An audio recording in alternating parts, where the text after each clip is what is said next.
नमस्कार, मैं हूं रंजीत झा। केंद्रीय मंत्री चिराग पासवान ने अपने चाचा पशुपति पारस को जोरदार झटका दिया है।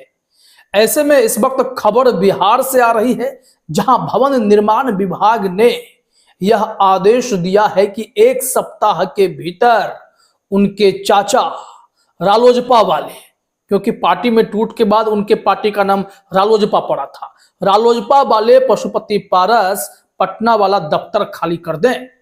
अगर ऐसा नहीं करेंगे तो धक्के मारकर भी बाहर निकाला जा सकता है, जबरन निकाला जाएगा, बलपूर्वक खाली कराया जाएगा।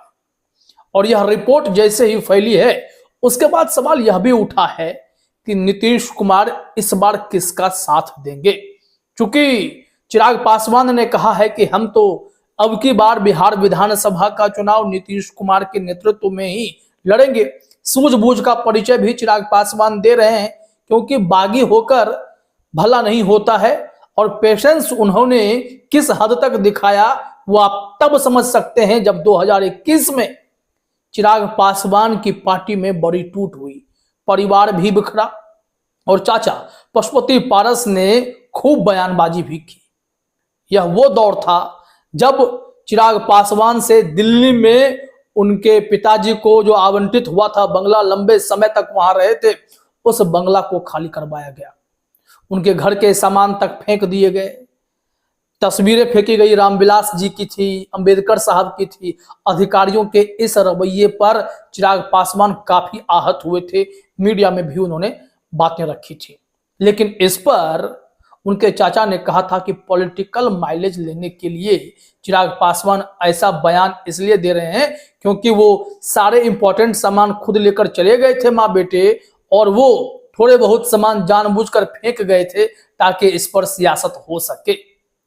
ये पशुपति पारस ने उस वक्त कहा था, क्योंकि उस वक्त पशुपति पारस के लिए पौ बारह की स्थिति थी।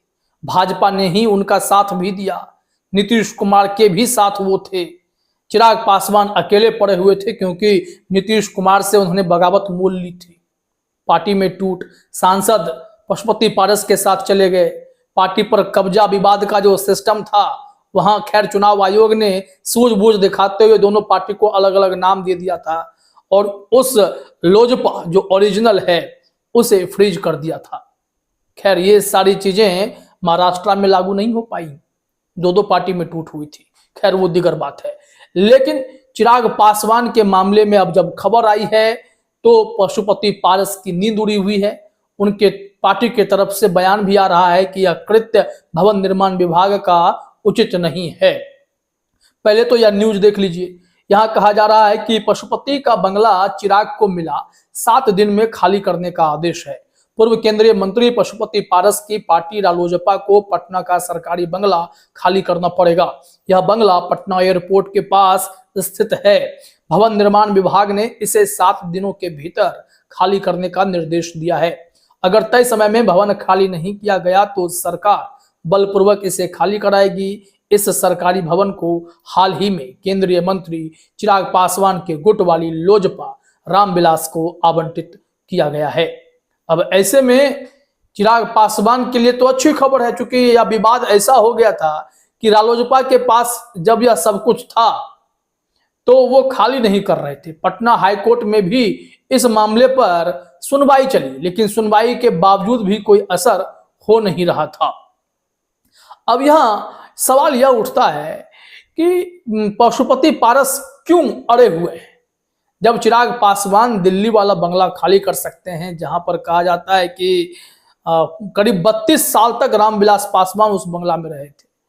और ऐसे में अब पशुपति पारस पटना वाले दफ्तर को लेकर बवाल क्यों कर रहे हैं, कोर्ट तक क्यों गए हैं।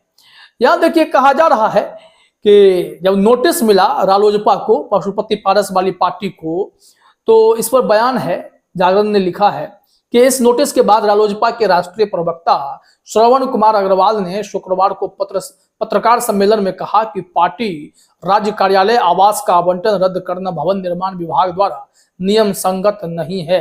विभाग का नोटिस चुनाव आयोग एवं राज्य मंत्रिमंडल बिहार कैबिनेट के फैसले के विपरीत है।